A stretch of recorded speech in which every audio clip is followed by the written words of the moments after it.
All right, so for Module 4, Linux Overview, there's a couple of things that we're going to accomplish during this section, starting with the Linux basics and how to work with the Linux shell, manipulate some text files, etc. What are Linux servers and Linux clients, and how do those things function within a network? Some basic Linux server administration, how to look through security logs, etc.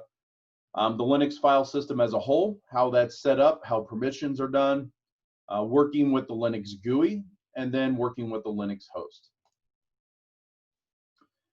So for Linux itself, Linux is an operating system that was created in 1991. It was an open source, fast, reliable, really small. It does not require a whole lot of hardware resources, and that's why it's really popular today.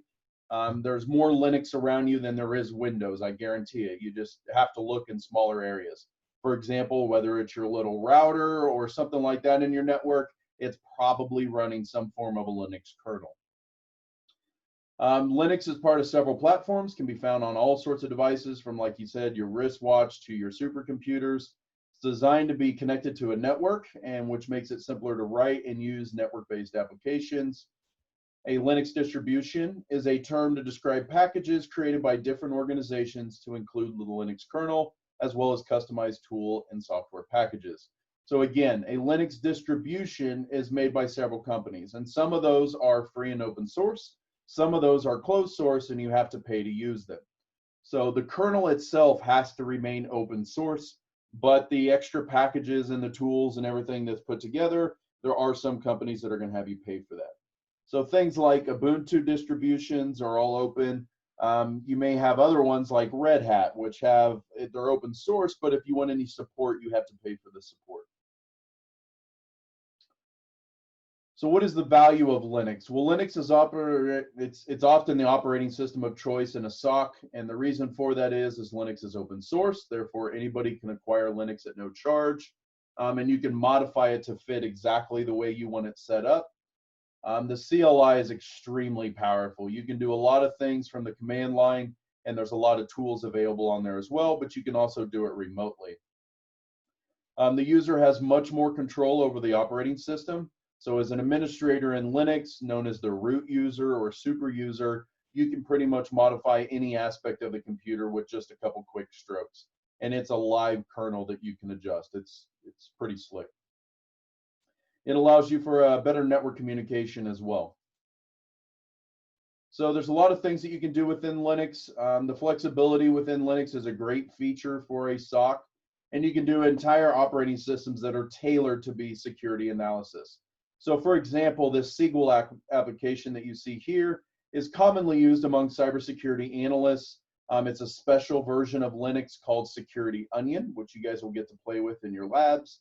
And that Security Onion is just an open source suite of tools that have been put together for network security analysis. This is a pretty fun little tool. You can catch and intercept traffic in real time on a network and be able to pull a bunch of statistics and data and that kind of thing out there. Be able to spot things like Trojan horses coming in, etc. You guys will have some fun labs on this. So Linux in the SOC, generally you'll want to have some kind of packet capture software. This could be as simple as Wireshark, which is a pretty popular tool, and I believe most of you have had some experience with Wireshark, especially if you went through the first Cisco course, Internet Networking 1. You should have some other tools that will do some network packet capture. Wireshark is a nice GUI form of that, but you also have things called TCP dump, which is a great one that's on the command line, and you can use different tools to manipulate TCP dump to get the statistics you want out as well. You have malware analysis tools. For example, you can run those without compromising the system itself. And then you have things called IDSs, or intrusion detection systems. Those are used for real-time traffic monitoring and inspection. If any aspect of the currently flowing traffic matches established rules, then you can take actions to either block that or flag that traffic, etc. We'll have some really cool labs in this as well, and I've got some extended labs that we may get into this semester as well for IDSs. Firewalls as a SOC tool, this is usually a software used to specify predefined rules, whether the traffic is allowed to enter or leave a network device. This could be a physical firewall, which some of you guys have taken the firewalls course and use things like Palo Altos. You may also be using software-based firewalls. So pfSense is a well-known open source a well-known open source Linux operating system that's tailored to be a firewall and a network. So you can route traffic through that with your router, you force it through the firewall, and you can manipulate traffic based on rules. Log managers, these are typically used to record events, and because a network itself can have a large number of log entries, this log manager software will collect all of that data together. And then you can use things such as SIMEs, which will allow you to do real-time analysis of those log entries, as well as fire off alerts based off your IDSs and firewalls. You guys will get some really good hands-on with these log management systems as well as SIMEs. And the log managers are extremely important, right? You can't go out to every single desktop on a network. You can't go out to every firewall, server, everything else and go look through the logs. It's nice to have all of that log data centralized. You could use protocols like syslog, etc., which we'll play with a little bit here. But by putting those all into one database, you can then search through that database and it can be tagged and cataloged in several different ways. You will have ticketing systems. This is generally based on tasks where you can edit and do the recording. This allows you to do things like add maybe some malware captures or maybe some packet captures on things that you're seeing come through. If you guys have ever worked in a help desk environment, you always have some form of a ticketing system.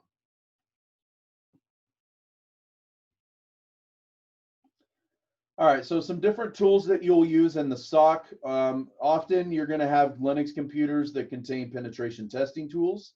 And this is an overview of Kali Linux over here. Kali Linux is just a distribution of Linux that is very tailored towards penetration testing, which means you're going to use it to attack or find vulnerabilities within a network.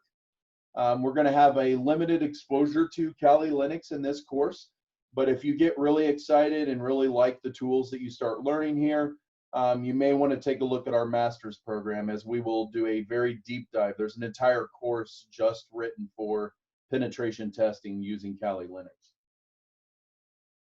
But there's things that you'll have out here, such as packet generators, where we can generate our own traffic, port scanners, which are going to go through and scan systems for their individual ports and find out what services are running. And then you could actually create proof of concept exploits based against those. So that Kali Linux is a pretty powerful distribution. Back in the day, it was called Backtrack, back when I first started using it. Again, as we talked about scripts and such, today there's so many tools, things that are built into Kali Linux. You don't have to have years and years of experience to use these tools. They have made it very user-friendly, which is both good and bad, because that means the nefarious people can also do bad things with that. All right, so working within the Linux shell. In Linux, the user will communicate with the operating system using a CLI or a GUI. Often Linux will start within a GUI by default and then hides the CLI. One way to bring that CLI from the GUI is usually a terminal emulator application. So depending on the distro that you're using, some popular terminal emulators are going to be Terminator, eTerm, Xterm, Console. If you're using Ubuntu, etc., you may have the GNOME terminal as well. You have a user called Fabrice Bellard, which created JS Linux, which is an emulated version of Linux that you can run in the browser. There's several different ways. What's cool about things like Ubuntu today is you can actually, instead of running Ubuntu as an entirely separate operating system, Windows is now based on a flavor of Linux. And so you can actually run true Linux directly on the Windows operating system, and you can do a side-by-side installation, not as something that you dual boot into, but something you can actually run Linux commands within the Windows environment. And so I encourage you to go out and kind of check that out a little bit as well. So here's a good example of what you would see within a GNOME terminal. This is popular within your Ubuntu distribution and what that may look like. Note that it's very similar to the command line within Windows, but you have much, much more power over here on the Linux side. So some basic commands. Everybody started this course by going through the Linux Unhatched course, and you started to learn some of these basic commands for this course. So some basic commands, just as a recap, you have mv, which is going to allow you to move or rename files. Chmod is going to modify file permissions. Chown is going to change the actual ownership. You have dd, which allows you to copy data. This also allows you to create dummy files and do a one-to-one copy of a disk or a distribution. So when you guys get into some forensics type style stuff, you'll use dd quite a bit. pwd, which is going to print your working directory and give you the name of your current directory. ps is going to list all your processes that are running on the system. This is a lot like netstat that you saw running on the other one, only netstat is tied to ports on a system. This is kind of your task manager. A task manager in Linux is generally called top, T-O-P, and that gives you a look and feel of what task manager is in Windows. The su command allows you to become a super user, or it allows you to log in as a different user once you're logged in with a current user. So if you want to switch users or simulate logging in as another user, you would use the su command. Some other popular ones are sudo. This allows you to become a super user if possible, if you have permissions to do so. The grep command is a great way to search for specific strings with either in a file, or you can grep output of other commands. So again, the Linux terminal is extremely powerful. I can run different commands and I usually get output on the screen, right? I can then send that output to grep, which is going to go through and search through that output and just return me what I want to search for. So if I wanted to search for things like port, then I can search through the output of that and it would list all the port information that would show up. You can really get detailed with the grep command, and grep will be your friend when you're trying to search through logs, etc. You also have the IF config. This is equivalent of your IP config on a Windows operating system. So IF config is going to allow you to display or configure network related information. That changed a little bit within newer distributions. There's just the IF or IP is now what's being used in some distributions, but IF config is still around if you install NetTools. You have apt-get, which allows you to use on Debian operating systems. This allows you to install packages. So this is your package manager is apt on a Debian-based Linux distro. There's two main Linux distros that are out there. You have Debian and you have a Red Hat-based system. This could be like CentOS is based on a Red Hat distribution. Within that, you would use Yum, and we'll talk about Yum a little bit. Yum is another package manager meant for the Red Hat distributions. You have IW-config. This allows you to play with your wireless network card information. You can get IP addressing, you can configure your wireless card, etc.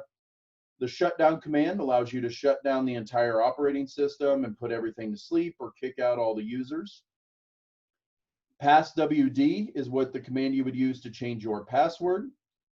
Cat is a really important one.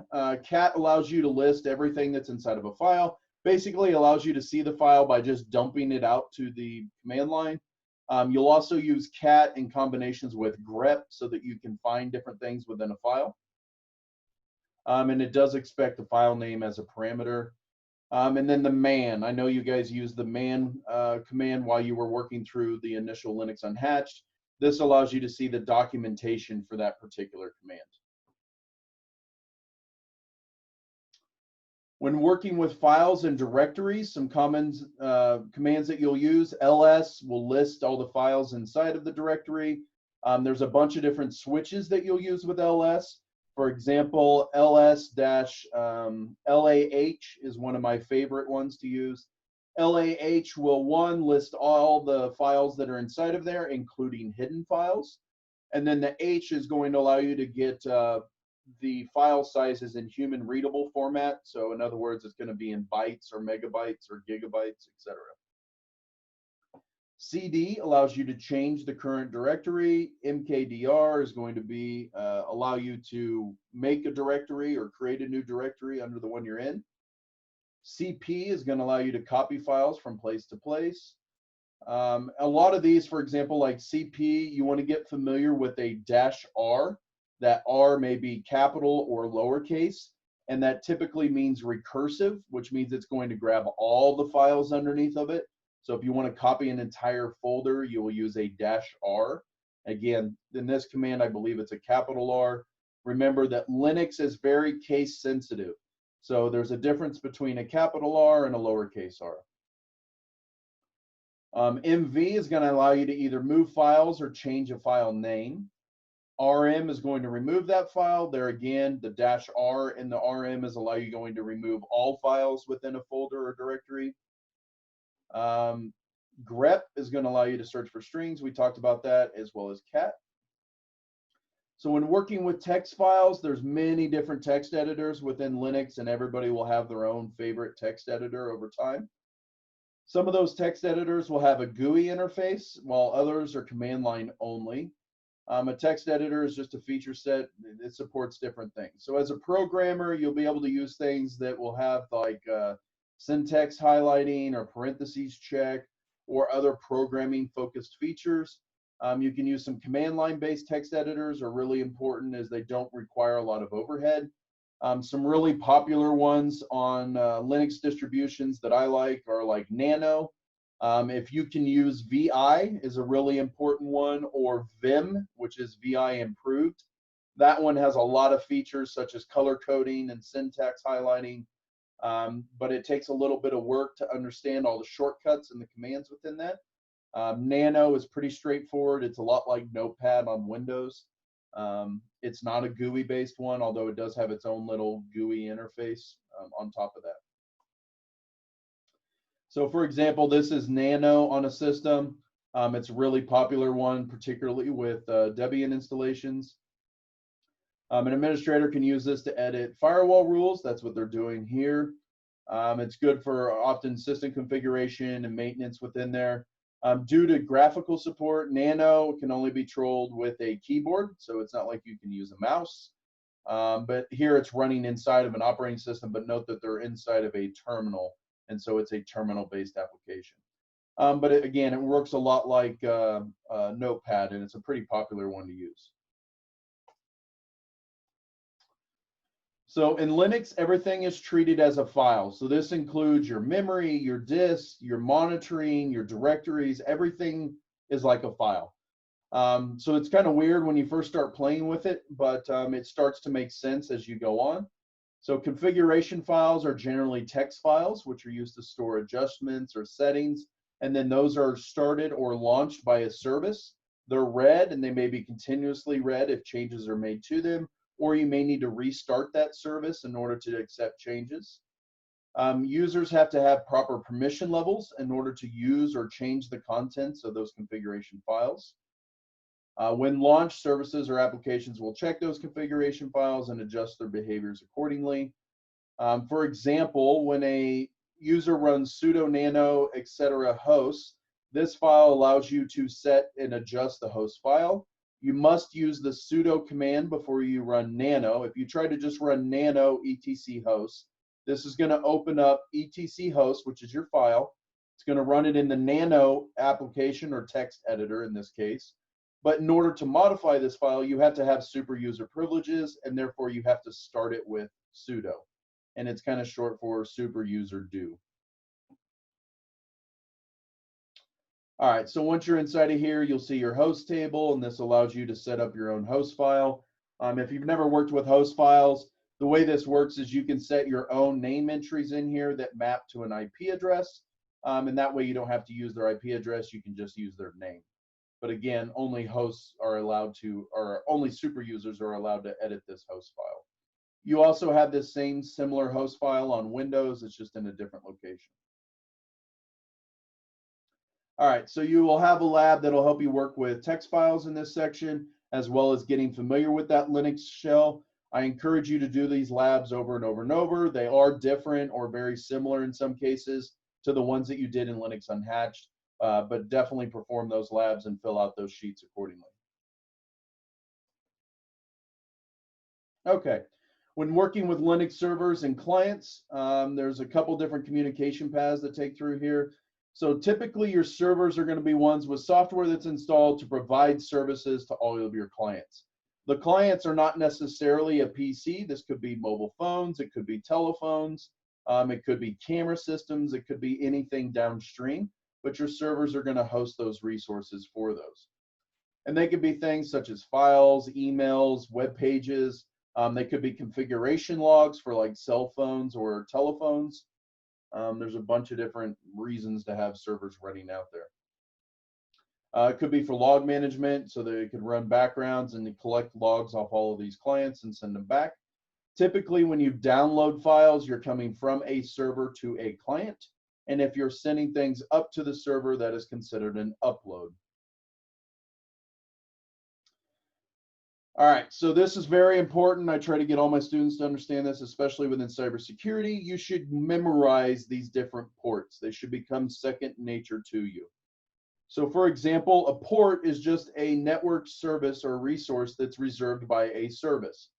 An administrator can choose which port is going to be running for any given service, but these are your default ports. And so anytime you see these ports, you should know that this service is what's more than likely running on it, but it doesn't necessarily have to be running on that port. So 2021 is your standard FTP protocol. 22 is your secure shell or SSH. 23 is Telnet. 25 is SMTP. This is your email service. 53 is going to be a domain server or a domain name or DNS server. 67 or 68 is where DHCP service is typically running on. You have 69, which is your TFTP protocol. This isn't used as much today as it was, but if it is running, you may question why TFTP is still running. This is a unsecure transfer protocol. You have 80, which is your standard HTTP. 110 is your old POP3 mail server, so you don't see this as much anymore. Almost everything is IMAP today, which runs over port 143. But old mail servers tend to run over 110. 123 is your network time protocol. If you're not familiar with network time protocol, what's handy about network time protocol is you can run this on a server and then have all of your clients get their local time from the server. And therefore, when you have log files, all the times are going to be synchronized across all your devices. This is extremely handy when you're dealing with logs. If all of your devices are running off their own time and not using network time protocol, then you can have differences of seconds all the way up to minutes or even hours, which makes troubleshooting a nightmare because none of the logs have the same time and there's no synchronized time across a bunch of your different devices. IMAP I covered. SNMP, this is 161 and 162. If you're not familiar with SNMP from your internetworking 1 days, this is a simple management protocol that you use to control a lot of times routers, switches, it could be firewalls. You could also use it to control individual PCs as well. It's a very basic protocol in order to get information or data out of a particular device on a network. 443 is your HTTPS, and that covers all the main protocols. So review these protocols. You should have these memorized by the end of this class. It's going to be very important for you when you're working with this in the real world. You shouldn't have to go look these up. These should be ingrained in your head by the time you get to the field. Now, obviously, there's a lot of other protocols that are out there, a lot of other services that are out there. You'll start to memorize those as well, and keep those in your memory bank. So clients, we talked about that. This is where you're sending information generally up to the server. Clients could be software programs or applications that are designed to communicate with a server. Generally, they use a well-defined protocol in order to communicate. For example, web browsers will use port 80 in order to communicate. FTP, we should see port 21 or 20 going through there. And this figure shows that a client is uploading files to a server. So this is generally happening over FTP or something like that. All right, so you'll have a lab over your Linux servers, which takes us to basic server administration. So when you start working with Linux servers, you'll typically work with configuration files, and this is a pretty big chore of what most Linux administrators will do. You'll notice that we start looking at files such as this one here. Almost all configuration files are stored in the /etc folder. From there, you have a bunch of other folders that may have different configuration files. A lot of time, configuration files are going to end in .conf. This is just a file type, so to speak. Like Windows, you have things like PDFs and .txt and things like that. A lot of times in Linux, you're going to have .conf files. But within Linux, that doesn't mean that it can only read .conf. It's just looking for that particular file name of, like, for example, Nginx in this case. This is a web server configuration file. And so we can see a couple different things that they're doing with this web configuration here. A lot of times it's going to contain things like what port number am I going to run on? For example, here we're going to see HTTP. It's going to say, you know, what's the location of the resources I'm going to supply or host up to my client, what kind of authorization they're going to need in order to access my files, etc. Once a service starts, for example, Nginx here, once it loads up, it's going to load up this configuration file, put it into memory. For example, it's going to store a PID number here in this particular log file.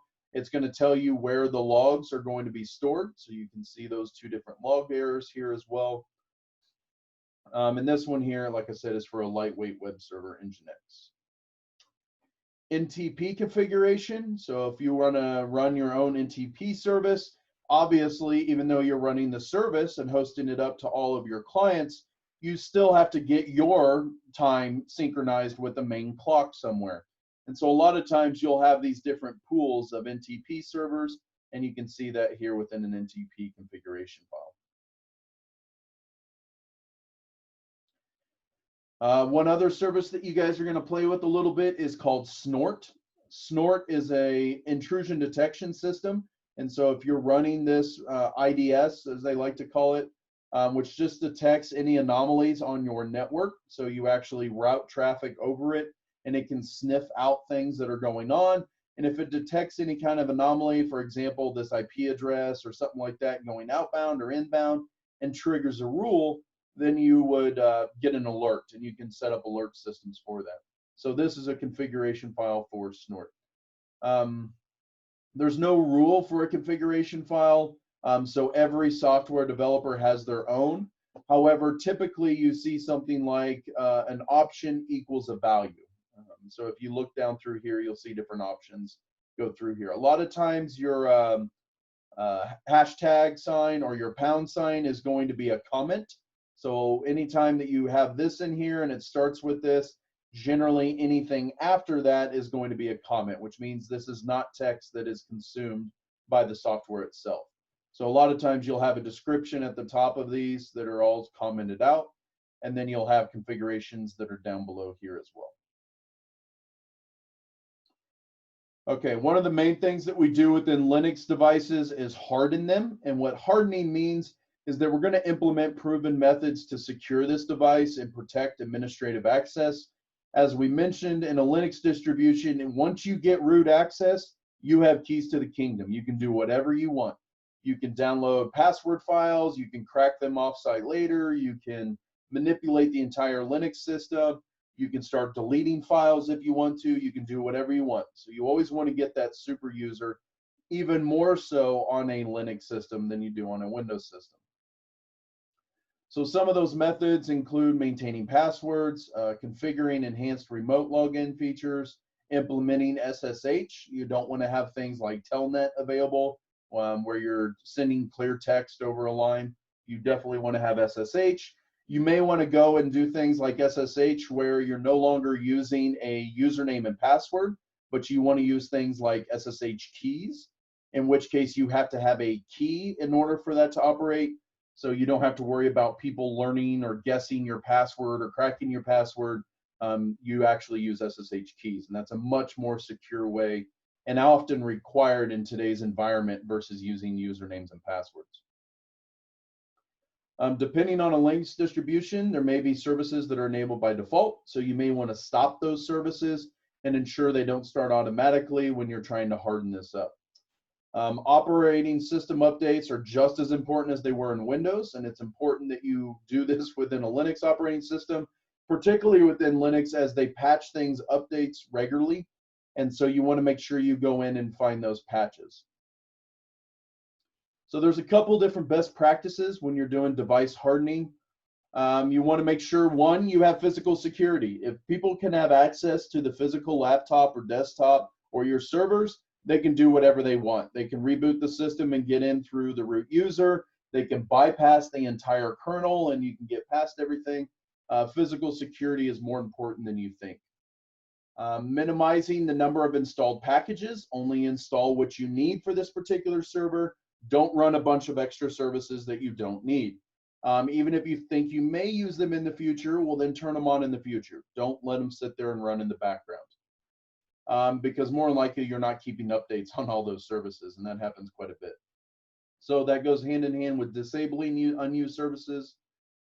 Use SSH and disable the root login over SSH. So you should not be able to log in as the root administrator over SSH. And even furthermore, it would be wise to use SSH keys. Keep a system up to date. Disable USB auto detection, which means this keeps people from plugging in a USB device and it being immediately read. You want to make sure that that's disabled, that you actually have to force to go in and plug in USB keys.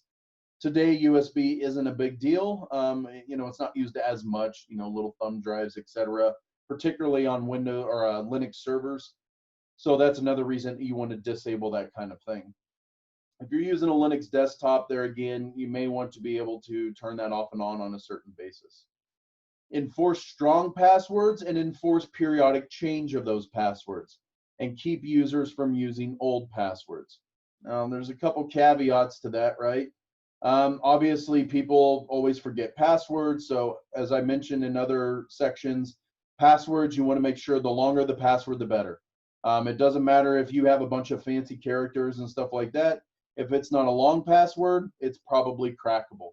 When you get into things that are longer than 8 characters, 12 characters on up, it becomes extremely hard to crack those passwords.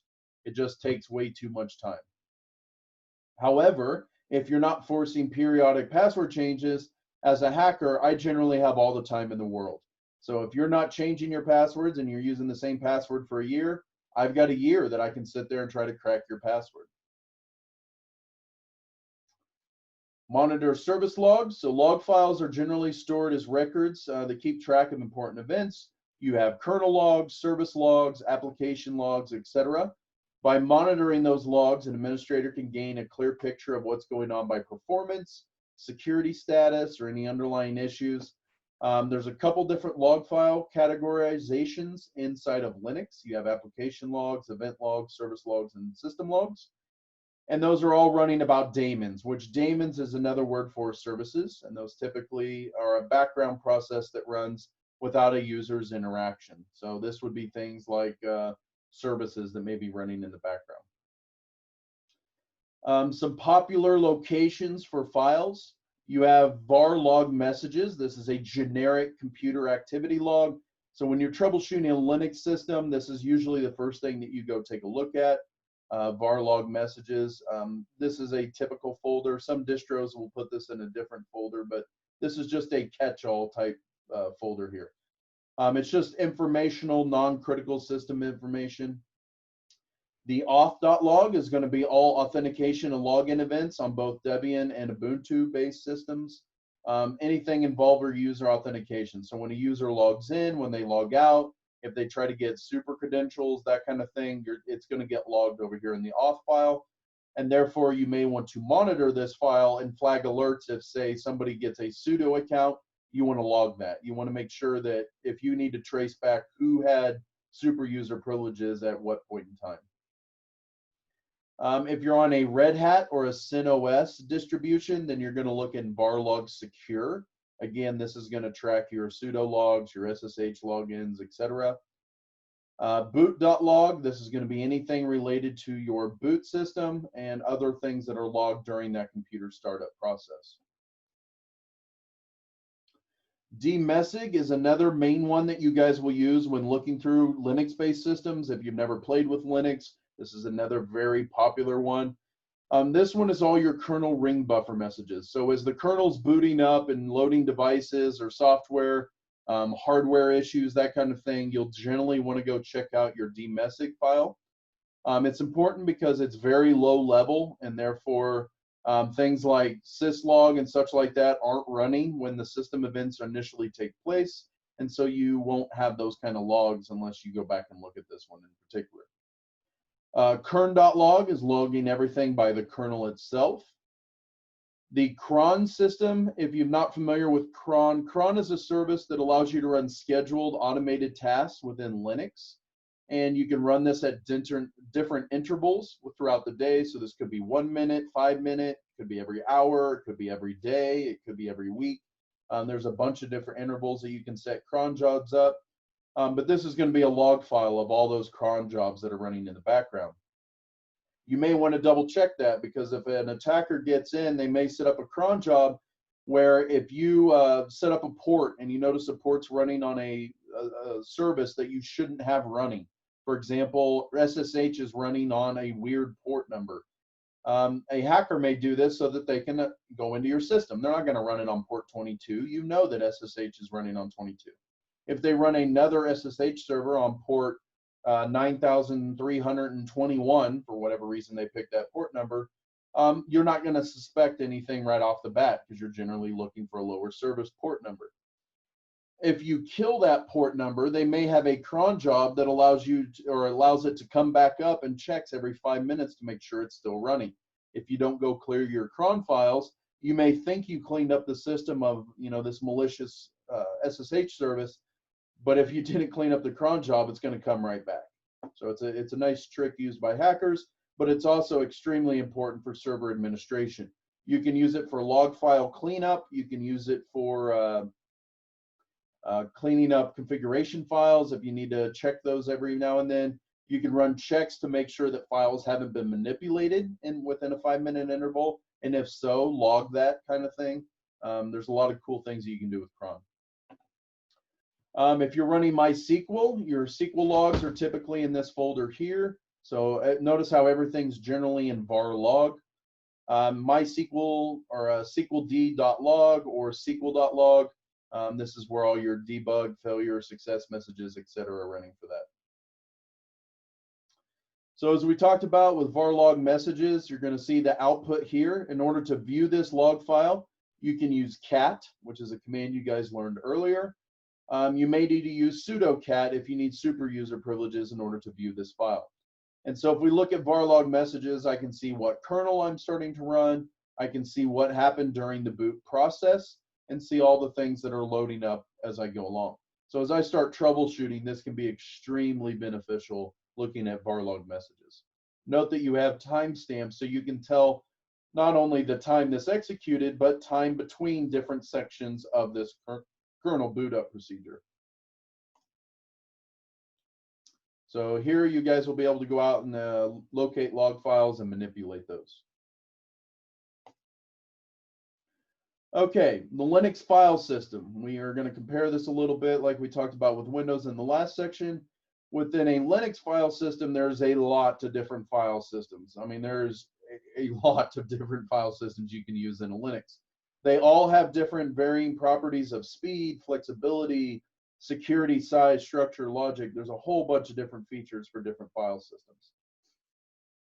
An administrator will typically choose what kind of file system type is suitable for their operating system. So whether this is a server distro, if this is a Linux desktop distro, you may use this on embedded systems, so small little routers or your smartwatches, etc. that we talked about before.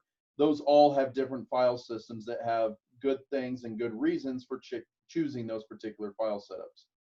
So here are some common ones that are found by Linux.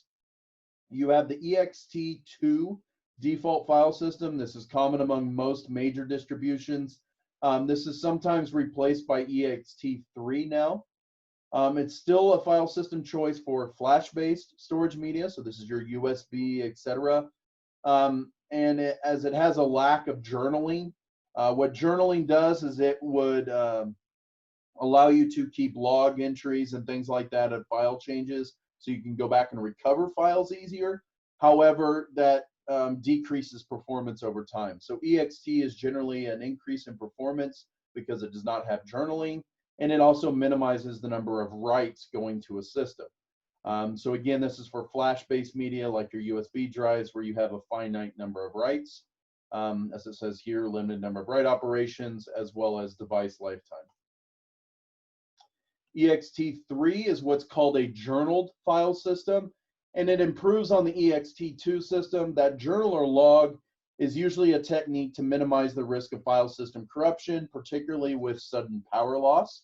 So think about your router or your desktop or your server. If you have a power outage, your file system can become corrupt very, very fast, depending on what is happening during that time. If you are in the middle of writing something to the file system, you'll more than likely end up with corruption going to that file. Where if you have ext3, you're going to have some niceties like journal logs that allow you going to be recovering from that power loss. It keeps a log of all those changes made. If it crashes, the log can be used to restore things coming back from that crash. The maximum file size within an ext 32-bit system is 32 terabytes. So that's a pretty big file size. Again, this isn't a overall system. This is a single file, can be up to 32 terabytes. You then have ext4, and this is actually pretty popular nowadays. It improves the performance of ext3 and increases the file sizes that are supported. It also fixes some of the stability issues that they were fearing that was going on within ext3. The ext3 was kind of split into two different projects. One kept the ext3 going, and then ext4 incorporated some extra extensions to that. You have NFS, and this is typically your network file system. What's nice about this is you can share this across many systems. It doesn't matter whether it's locally file stored or another computer on the system. It's a really open standard, and it's really easy to implement NFS. You can also have some high levels of security with NFS as well. CDFS, if you guys are familiar with CDs, and I know that technology is a little dead now, but on optical drives for CDs, that is always called a CDFS, or a compact disc file system. It's not typically running a FAT or an ext2 type file system. You have what's called a swap file system, and this is typically used by Linux when it runs out of RAM. So again, a lot of embedded systems have a very limited amount of RAM. And I'm talking limited in that, 8 meg, 16 meg, not gig, meg, is typically all the more amount of RAM that you get on these systems. And therefore, when you need more than 32 meg of RAM, they use what's called a swap file. And a swap file is what's just written to a disk, and it acts like RAM, but it is way slower than RAM itself. It's much, much slower. And you can swap this data in and out of RAM as well as within the file system. So if you need more storage space for RAM, you can use a swap file in here. The problem with the swap file solution is it's not a good solution. It's limited in the amount that you can do in that. And because of that, you're doing a lot of read writes to your underlying disk. So if this is a flash-based system, you can really chew up the number of read-write commands that you're doing on there. HFS Plus, this is typically your Apple or Macintosh system. The Linux kernel uses this HFS for read-write operations. You can read Apple computers on a Linux kernel. There's a module pre-built in for HFS. You also have the APFS, which is the updated file system for Apple. This has much stronger encryption, is optimized for flash and solid-state drives. We have the master boot record. Remember, this was popular with your Windows file systems. We talked about that in there. This is your master boot record, and this is where the first sector of a partition disk, and it stores all this information. This isn't as common on a Linux-based system, but you do have the ability to manipulate that. On a Linux file system, you use a GPT, usually is a GUID partition table, and you guys will be able to play with that here in a little while too. So to be able to mount a system, usually, if you're familiar with mounting things in Windows, you can do that from the command line. And so if you type the mount command, you can see all the different file systems that are mounted on here. You can also check the type of file system that's being mounted as well. So you have one that we didn't talk about, which was called TempFS. It's just a temporary file system. Allows you to create your own little file structure in there. We can see here on this disk, notice that most disks are stored in /dev. Then you have SDA for partition 1 on the SDA disk. And that we're using the ext4 file system over here. And we have read-write access to that, as well as a relay time, which just means that we have real-time access to that as well. After a successful mount, you'll see all those mounted up here. And so there's a bunch of different ones that you can have. Notice that there's a bunch of different type of file systems that we haven't even talked about. You guys will be able to run this mount command on the CyberOps VM in your labs. Okay, next part that we're going to cover is Linux roles and their file permissions. One of the main things with the file permissions is you always have a boundary, and you have 3 different permission rights. You guys talked about this or looked at this in your Linux Unhatched. You have read, write, and execute. You can generally see what these permissions are by running the ls-l command, which lists additional information. So for example, if I do ls-l on space, I can see that I have -r, wx, rw, -r, --. And so what does that really mean? Well, with this particular file system, there's a first set of fields. And so the first field there is going to display these permissions.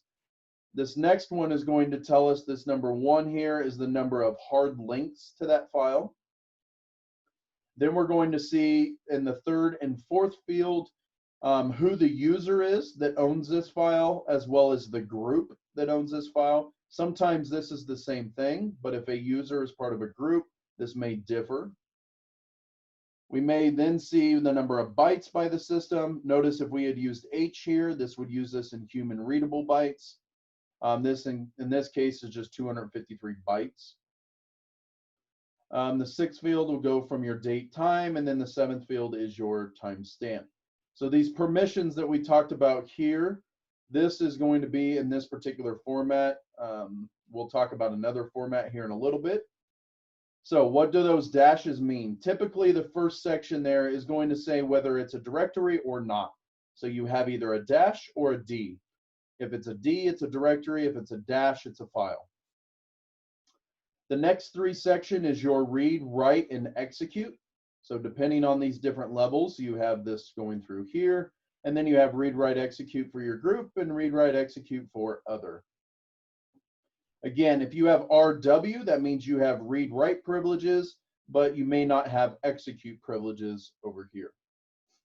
If you just have a dash or an R with a dash dash, that means you just have read privileges on that file. Those not only deal with dashes, but those turn into octets or binary. Octet is another way that you'll use to set those file permissions. So for example, dash dash dash is equal to a 0. You have dash dash x is a 1. And so for example, if you set something to 755, what does that mean? That means that you're setting 7 in that first octet, which is again going to be your user. So that means the user can read, write, and execute. The group is going to have read, execute privileges, 7, because this is set to a 5. So that means that this is set and this is set, with write is not set. And then on the 5, again, you have read and execute through there. So 655, 755, 777, those are all pretty popular permissions that you may have set. When we talk about hard links and symbolic links in a Linux operating system, this is pretty interesting. So a hard link is going to point to another file in the same place. To set up a hard link, you'll use the ln command. And what that ln is going to do is say, give me an existing file and the new file I want to create. So it's like having a copy of the file, but really it's just a pointer back to the original file. So if you modify the pointer, it's going to modify the original file. What's nice about this is you can set this up to be dynamic, and therefore you don't have to point to an actual internal file. You can have these symbolic links. If you're on a command line that has color coding, typically these are going to be in a light blue. So here's some symbolic links, and you can see what's going to go in through there, and you can modify those files and use the ln-s command to use a symbolic link versus a hard link. You'll do this in your labs here. Locating hard links is extremely difficult. So you have to use the ls-l command to find out how many hard links there are and then track those down. They're limited to the file system in which they were created. So symbolic links can link to another file in another operating system, or a hard link is tied to only one file system. Hard links cannot link to a directory, as the system itself uses hard links to define those directories. So symbolic links can go directly to directories, whereas hard links can't. So really kind of memorize this table. This will probably be on a couple of exam questions. All right. And then this lab will really take you through that so you can familiarize yourself and interact with that. All right, working with the Linux GUI. Typically, you have what's called the X Windows system. There's a lot of different GUIs that are out there for Linux, X being one of the more popular ones that are out there. X Windows is also known as X, or it's as X11. It's just a windowing system to provide a basic framework for a GUI, and therefore other GUIs will run on the X11 system or X system, depending on what they want to call it. And this is basically just functions for drawing and moving windows around on a display device and interacting with the keyboard and mouse. You can also, the X system acts as a server, and therefore a remote user will use a network to connect, and they can start up a GUI on another system. So this is very familiar. You know, within Windows, we talked about RDP and the remote display protocol. You can use X Windows systems to remotely connect to another system as well. And so some examples of Windows managers. GNOME is a really popular one. Your Ubuntu will use this one, but you could also have different flavors of that. So for example, you have KDE, and so they have Kubuntu, which is using the KDE file manager. You can have a whole bunch of different flavors of Ubuntu that are out there that use different GUI systems. Everybody will end up having their favorite over time. So you may like KDE, you may like GNOME.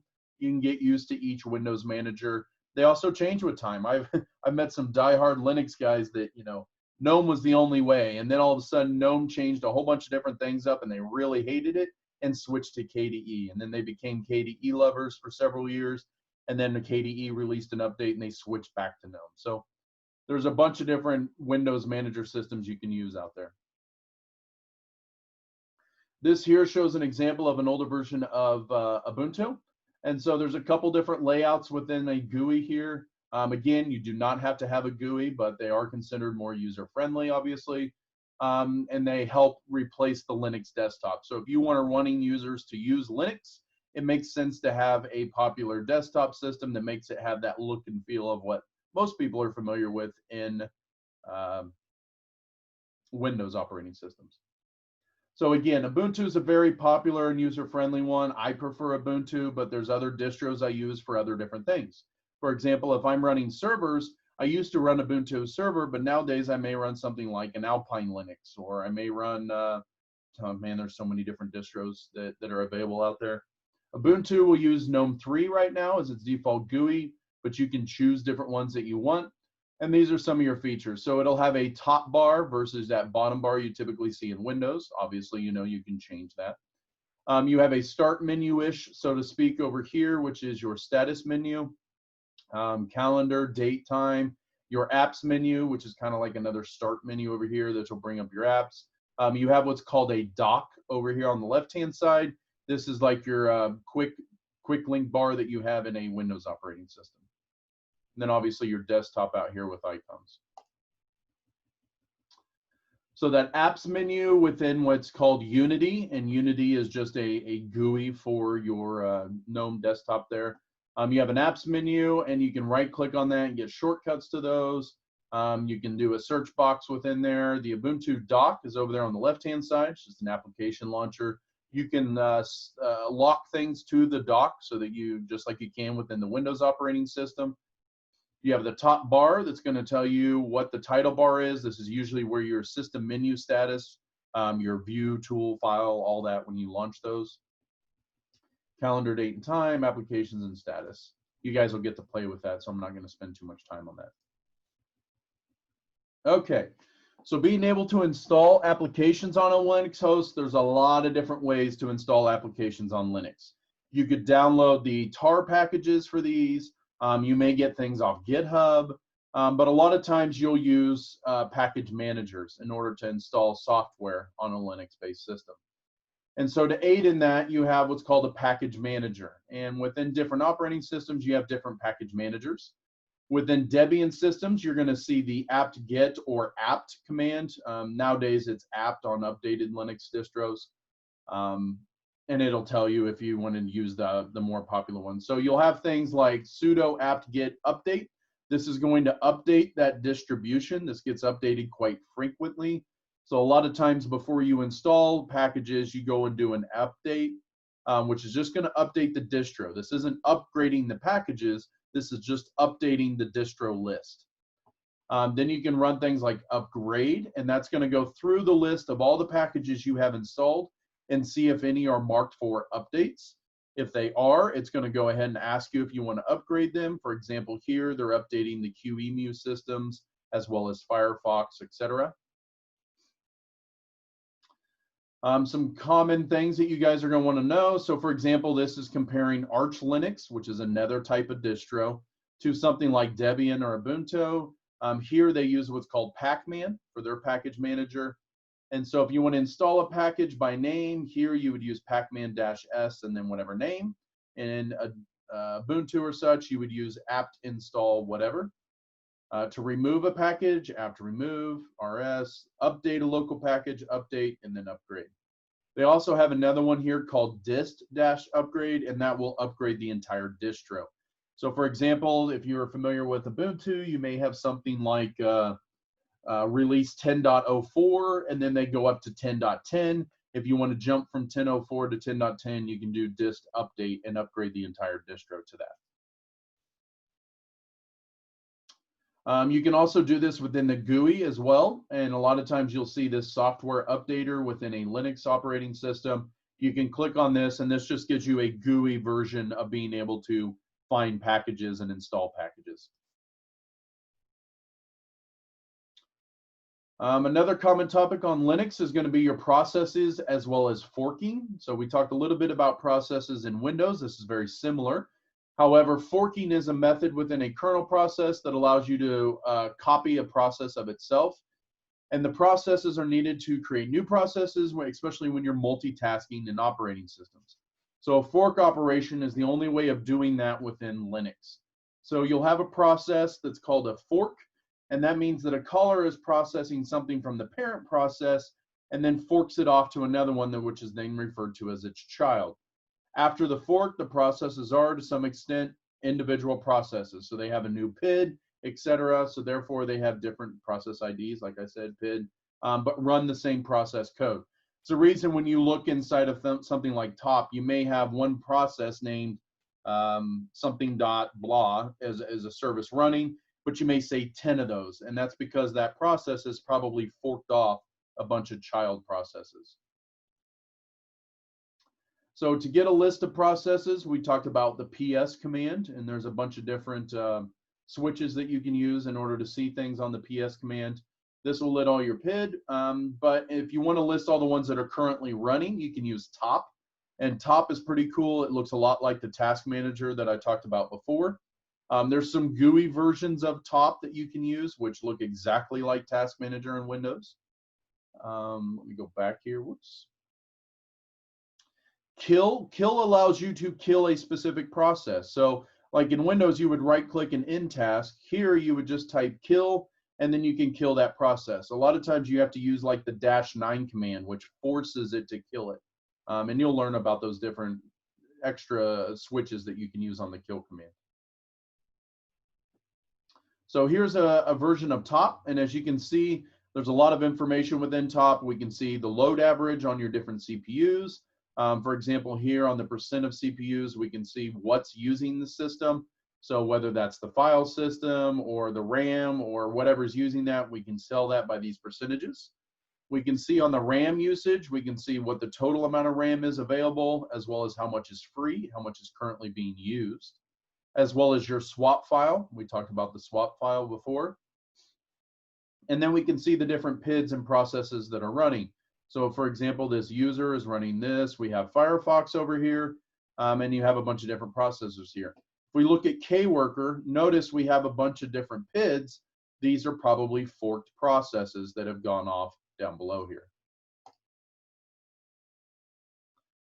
Let's see, malware on a Linux host. Typically, this can consist of viruses, Trojans, worms, etc. Malware in general is what they tend to, I guess, kind of lump that into these days. Common Linux attack vectors are based on its services and processes. So for example, telnet, we talked about that before, and you can see here when I'm trying to telnet to a particular system over port 80, I can get information about that system. So here I can tell that one, they're listening on port 80. They're running an Nginx web server because they left their banner exposed. I can also find out that they're running a specific version of that. Therefore, I can go look for exploits that are for version 1.12. Rootkits are extremely important, and one that you'll get familiar with is chrootkit. What is a rootkit? A rootkit is a piece of malware that's designed to increase your unauthorized user's privileges and grant you access to the portion that you should not normally be accessed to. So this allows you to take a user level and gain root access. And so a rootkit is extremely destructive. You can change kernel code in there. You can change the fundamentals of the operating system itself. And so it's important to use tools such as chrootkit, which allows you to scan a system and make sure that there's no rootkits on there. As a hacker, I want to put a rootkit on your system. I want to make sure I can maintain access to your system. This is a lot like a virus that I was talking about before in the Windows section, where you're not sure if you're ever going to get it removed. You definitely want to run this chrootkit, but this may not be an end-all solution for finding that. A lot of times, saving your data and reinstalling the operating system is the only way to get it completely out of the kernel. All right, so we talked about the grep command earlier, and usually you would use grep in combination with another command, for example, ls. So if we look at this, we're going to use the pipe command, and if you'll notice, this pipe is this symbol right here. On your keyboard, this is generally the symbol right above your enter key. If you hold the shift key, you would get this pipe symbol. And what this means is I'm going to do an ls-l, and I'm going to get this output here, right? Then I want to send this output. I want to send this output to my grep command, which allows me to filter out different content. So for example, I want to filter out and just get these host files. I don't want to see all this other output. So what I'll do is an ls-l, and then I'll use grep, and then the string that I want to grep on, or I want to find. And by doing that, notice that I only get the lines back that have this host file here. If I wanted to just get the ones with the word file in it, note that I get back 4 results, so that's not a very good grep. I can further filter that down by using host here. So this is a very common way to filter output of different commands. This isn't just outputs of commands like ls. You could do this on a cat command.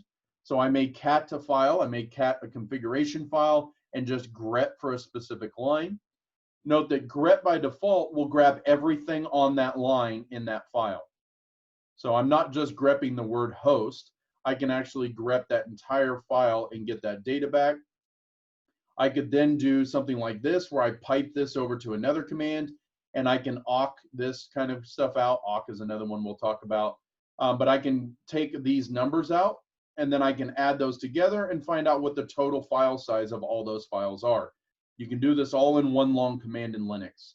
And once you get very powerful and understand how to use piping, you can do quite a bit with it. There's a video demonstration. This is all in your Netacad content. So really look through this and you can see overviews of what it's like to play with rootkits, installing rootkits, and examining that. All right, we're almost to the end here, so we're just going to do a summary over Linux. All right, so what do we want to remember for our exam? Again, a lot of this should be reviewed because that's the reason I put you guys through that Linux Unhatched course in the very beginning, as Linux is generally the one people are not as familiar with. So Linux is extremely fast, reliable, and a small open source operating system.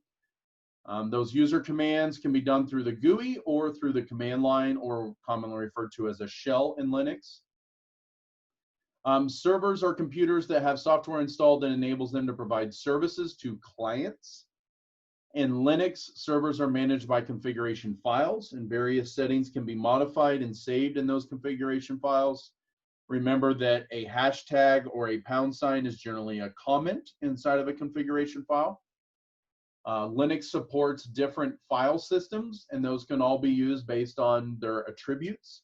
And some of the most common ones are ext2, ext3, ext4 in NFS, and your CDFS. Note that FAT is a file system that we talked about in Linux or Windows. That's also common within the Linux operating system for jump drives and stuff like that, or FAT32, but you may need additional modules in order for Linux to read those. Within the X Windows system, this is generally the framework for a GUI, and so other GUIs use the X Windows system in order to run. For example, the GNOME GNOME graphical user interface or the KDE graphical interface. To install applications in Linux, one of the most common ways is through a package manager. And in these package managers, ones that you guys were familiar with is apt on a Debian-based system, and Pacman on, say, an Arch Linux. You would also use Yum on a Red Hat operating system. And that concludes the Linux section. Go do your labs, practice those labs, do them over and over and over this week.